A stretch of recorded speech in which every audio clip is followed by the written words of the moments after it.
Discipline is the difference between a wish and a result, between what you say you want and what you actually get. Now I know motivation feels good. It's exciting, but motivation is a spark. Discipline, that's the fire. And if you don't learn how to keep the fire burning, life will hand you nothing but ashes. Here's the truth. You will pay a price. You can pay the small price of daily discipline, or you can pay the crushing price of regret. But one way or another, the bill comes due. Self-discipline is not punishment. It's not a prison. It's the master key, the tool that unlocks freedom. Freedom to live on your terms. Freedom to say yes to what matters and no to what destroys you. So, in the next few minutes, I'm going to give you the principles, the mindset, and the daily practices that can turn you from someone who hopes into someone who does. But you have to stay with me, because the moment you master this, your goals won't just be possible, they'll be inevitable. Let's get to work. Decide once. The moment you commit, everything changes. Your life changes the moment you decide. Not when you think about changing. Not when you talk about it. Not even when you want it really bad. No, it changes when you make a final, absolute decision, and you mean it. See, most people never decide. They linger in, maybe, they swim in someday. They keep a back door open, just in case it gets too hard. And because that back door is open, they never push through to the other side. The truth is, indecision is the enemy of discipline. You can't be half committed and expect full results. It's like planting a seed, then digging it up every other day to check if it's growing. Nothing will take root until you commit to keeping it in the ground. When you decide once, really decide, you remove choice from the equation. You don't wake up asking, will I work out today? No, you've already decided I'm a person who works out. You don't wonder, should I read or study tonight? No, you've decided I'm a person who grows daily. And once that decision is made, your energy is no longer wasted on debating. It's spent on doing. Here's something you need to know. Weak decisions are the breeding ground for excuses. Strong decisions shut excuses down before they start. When you decide, you set the standard for your behavior. You tell your emotions, you are not in charge. My commitment is, now don't confuse a decision with a preference. Saying, I'd like to get in shape is not a decision. It's a wish. A decision sounds like this. I will get in shape, no matter how long it takes. No matter what I have to give up. That's final. That's binding. That's powerful. And here's the beautiful thing. Once you decide, life starts to rearrange itself around that choice. The right people appear. The right resources show up. Opportunities begin to align. Why? Because clarity attracts. When you are clear, you move with purpose. And when you move with purpose, you move faster, straighter, and with more strength than the drifters who are still thinking about it. So here's my challenge to you. Pick one area of your life where you've been living in maybe. Decide today. Decide once. And close the back door. Say it out loud if you have to. This is who I am now. This is what I do. And there is no going back. From this point on, the question is no longer can I. The question is how will I? And when you start living in the how, the rest of your life starts catching up with your decision. Because the moment you commit, really commit, everything changes. The pain principle. Choose your hard. Life will hand you pain. The only choice you get is which kind. There's the pain of discipline, and there's the pain of regret. One weighs ounces, the other weighs tons. Most people run from the first, the small, sharp pain of doing what's necessary. Waking up early when it's easier to sleep in. Saying no to junk food when your taste buds say yes. Studying when your friends are out, having fun. That's the pain of discipline. It's not pleasant in the moment, but it's clean. It's purposeful, and it pays you back with interest. Then there's the other pain. The one that hides in the shadows until it's too late. The pain of regret. This is the weight you carry when you look back and say, I could have, I should have, but I didn't. It's heavy because you can't undo it. The workout you skipped last year can't be done today. The business idea you never acted on is now someone else's success. Regret is a debt that compounds over time, and the bill is always bigger than you imagined. See, here's the principle. There is no pain-free life. If you're waiting for the path with no discomfort, you'll be waiting forever. Every path has a price. The question is, will you pay it now with discipline, or will you pay it later with regret? When you choose the pain of discipline, you're in control. You decide the terms. You decide the timing. You take the hit now, and you reap the reward later. But when you choose the pain of regret, the control is gone. Life decides for you, and the payment always comes at the worst time. In the worst way. Discipline pain is a short workout. Regret pain is a life sentence. Here's how to apply this today. Next time you face a decision, do the work or skip it, tell the truth or lie, spend the money or save it. Pause for just a moment and ask, which pain do I want? Choose the hard thing now so you don't live with the harder thing later.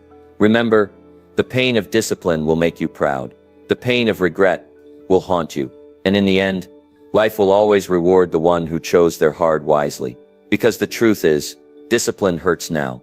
Regret hurts forever. Master the morning. The day is won early. If you win the morning, you win the day. That's not just a nice saying. It's the truth. The morning is your launch pad. If it's weak, the whole day wobbles. But if it's strong, everything else falls in line. Most people stumble into their mornings. They wake up late, rush out the door, check their phone before they check their thoughts. They start the day reacting instead of leading. And if you start behind, you'll spend the whole day trying to catch up. Self-discipline begins before the world is awake. There's something powerful about those quiet hours when distractions are still sleeping. That's when you set your tone. That's when you decide if you'll run the day, or let the day run you. See, the morning isn't just a time of day, it's a declaration. When you wake up with purpose, you're telling yourself, I'm in charge. You're proving before the day even tests you, that you can follow through. And that proof carries over into every decision you make, until bedtime. Here's the key. Your morning must be intentional, not accidental. Build it like a fortress. Fill it with habits that strengthen you. For some, that means exercise. Move your body before the world tells you it's too busy. For others, it's reading or journaling. Feeding your mind before you feed your inbox. For all of us, it means avoiding the trap of starting your day with noise, gossip, and distractions. Think of your morning as a sacred space. Protect it, guard it. Don't let the world invade it until you've invested in yourself. Even 30 minutes of focused, undistracted time can set you up for a day of winning decisions. And here's the beautiful part. When you master your mornings, you remove the hardest part of the day's discipline. The momentum you build carries forward. You've already kept your word to yourself before breakfast. That's a win in the bank. So I challenge you, take the next week and design your mornings on purpose. Go to bed with a plan. Wake up with intention. And remember this, every morning you master is a victory over the old you. Because the day is not truly won at night when you review it. It's won at dawn when you choose how it will begin. Build routines that remove choice. Discipline doesn't just happen, you build it into your life. So it becomes automatic. One of the biggest enemies of self-discipline is not laziness. It's decision fatigue. Every time you stop to ask, should I do this now? You give your weaker self a chance to negotiate. And the weaker self is a very convincing salesman. That's why successful people don't leave important things to daily decisions. They build routines that remove the choice altogether. They turn priorities into habits. So the action happens without debate. Think about it. Do you brush your teeth because you feel like it? No. You do it because it's what you do. Every day without question. Imagine if you treated your workouts, your reading, your business work the same way. Not optional, not negotiable, just part of who you are. Here's the secret. Routines don't restrict your freedom. They protect it. By deciding once, you eliminate 1,000 tiny decisions later. You free up your mental energy for bigger, better choices. It works like this. You identify the key actions that move you toward your goals, and you lock them into your schedule. Not when I have time, but at a set time, in a set way. You don't wait for motivation. You rely on structure. Motivation is a guest. Structure is a permanent resident. Example, if you want to get fit, don't decide each day whether to exercise. Choose your time, choose your workout, and make it part of your daily architecture. If you want to grow your mind, don't decide each day whether to read. Pick a time, pick your book, and do it as naturally as you make coffee in the morning. Routines remove temptation. If you always work on your goals at 7 a.m., there's no question of whether you'll scroll through your phone instead. If your lunch is packed the night before, there's no temptation to grab fast food. The choice was already made. Yesterday. Now here's the warning. Building a routine takes more discipline in the beginning. But once the habit forms, it starts carrying you. You'll wake up one day and realize you're no longer pushing yourself. You're simply following the groove you carved. So don't wait for willpower to show up. Create a system so strong that willpower doesn't have to work overtime. Make your best decisions once. and let your routines do the heavy lifting every day after. Because in the end, the most disciplined people aren't making the hardest choices every day. They made those choices long ago, and now they simply live them. Guard the gate, protect your mind and time. Your mind is a garden. Your time is the soil. And if you don't guard the gate, weeds will take over. Discipline isn't just about doing the right things. It's also about protecting yourself from the wrong things. You can't build a disciplined life if your mind is polluted and your time is stolen. Let's start with your mind. Every day, something is trying to get in. News, gossip, complaints, negativity. And here's the truth. What gets in will grow. If you fill your mind with poison, don't be surprised when your thoughts turn toxic. You can't plant weeds and expect roses. That's why you have to guard the gate. Decide what ideas, voices, and influences you will allow into your mental space. This isn't being rude, it's being responsible. If a conversation drags you down, step away. If a book, show, or article fills you with fear or doubt, turn it off. Feed your mind with what strengthens you: wisdom, encouragement, truth, and skill. Now let's talk about time. Time is the currency of discipline. Spend it well, and you'll be rich in results.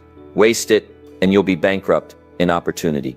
The danger is most people don't realize how much time they give away in small, unnoticed moments. A scroll here, a quick chat there, an extra hour doing something that doesn't matter. Before they know it, the day is gone, and nothing important got done. Guarding your time means you set boundaries, firm ones. It means you decide who and what gets your attention, and who and what doesn't. You can't say yes to everything and expect to have time left for your priorities. Every yes to the wrong thing is a no to the right thing. Here's the principle.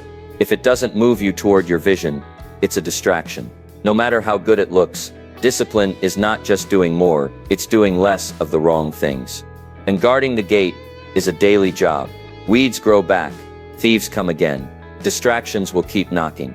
So you have to stand at the gate of your mind and the door of your schedule every day, asking, does this deserve a place inside? If the answer is no, keep it out. Because the more you protect your mind and time, the more strength you'll have for what truly matters. And that's the secret.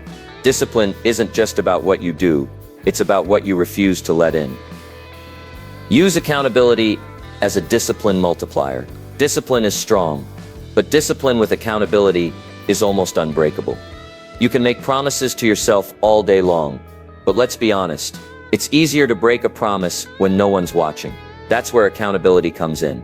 It takes your private intention and makes it public. And when you do that, something changes. The stakes go up. See, when it's just you, you can negotiate. I'll skip today and make it up tomorrow.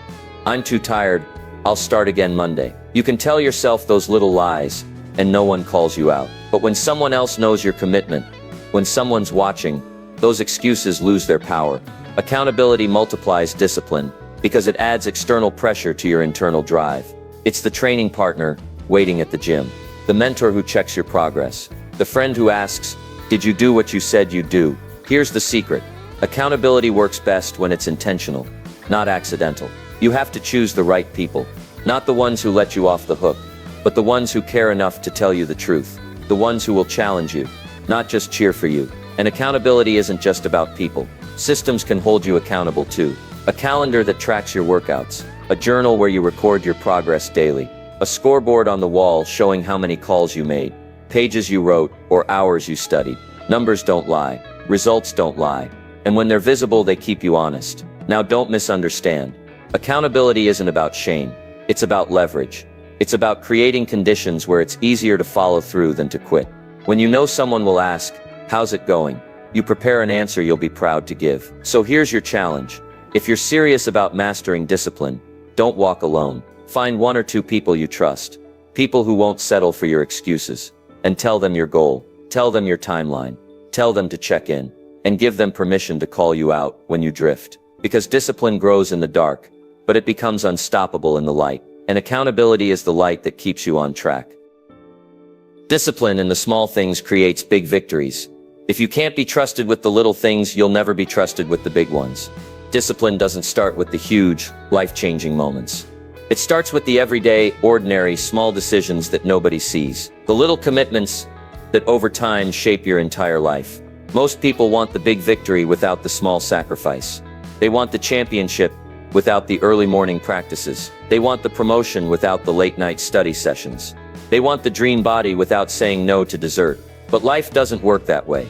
The big win is always the harvest of 1,000 small disciplined acts. See, the small things matter because they set the standard.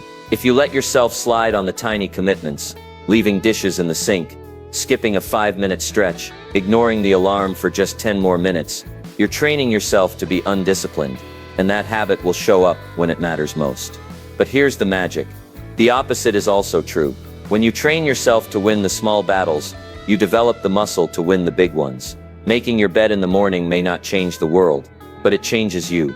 It tells your brain, I do what I say, even in the smallest detail, and that mindset doesn't switch off when bigger challenges come along. Discipline in small things also builds momentum. Think about it. One healthy choice leads to another. You drink water instead of soda, so you feel better. You feel better, so you work out.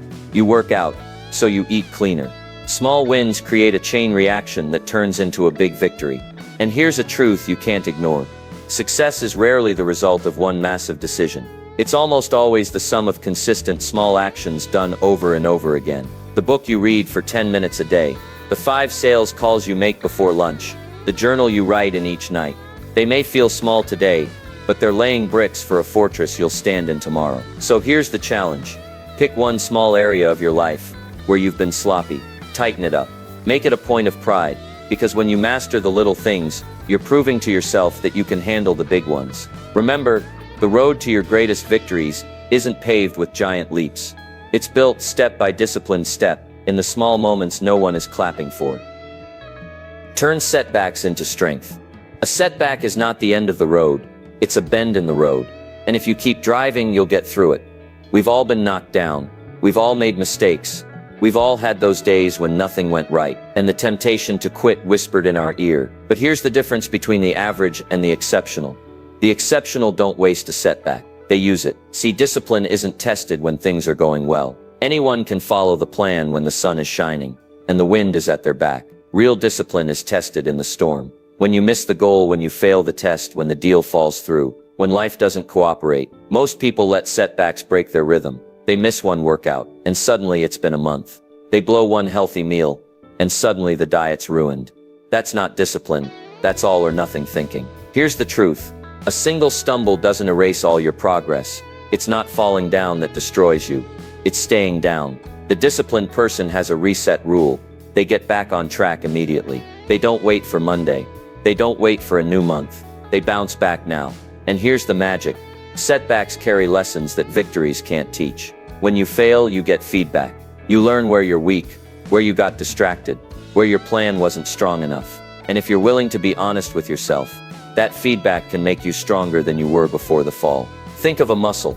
It grows through resistance, and even tiny tears. In the same way, your character grows through the strain of setbacks. The very thing that felt like it would break you becomes the thing that builds you, but only if you choose it. Only if you decide that every setback is a seminar, not a sentence. So here's the challenge. The next time you hit a wall, don't waste it.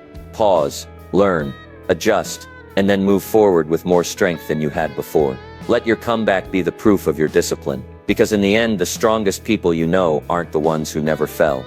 They're the ones who refuse to stay down. And that's the power of turning setbacks into strength. Discipline is freedom, not restriction. Most people think discipline is a cage, but the truth is, it's the key that opens the cage. You see, the undisciplined life feels free at first. You eat what you want, spend what you want, do what you feel like doing. But here's the problem. That so-called freedom slowly chains you. Poor health, empty bank account, missed opportunities. You become a prisoner to your impulses. Discipline flips that around. Yes, it demands more from you up front. Yes, it asks you to say no to certain things. Yes, it puts boundaries on your day, but those boundaries are not walls. They're guardrails. They keep you from driving off the cliff.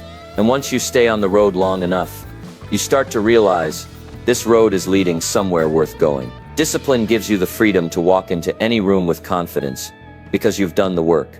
It gives you the freedom to take a vacation without guilt because you've built the income and the margin. It gives you the freedom to look in the mirror without regret because you've honored your commitments to yourself. The undisciplined life is full of, I wish I had. The disciplined life is full of, I'm glad I did. And here's the beautiful paradox. The more disciplined you become, the less effort it takes to live well. At first it's hard. At first it feels like work. But soon the habits carry you. The structure supports you. And what once felt like a sacrifice now feels like the easiest way to live. So as we close, remember this: discipline is not about losing your freedom.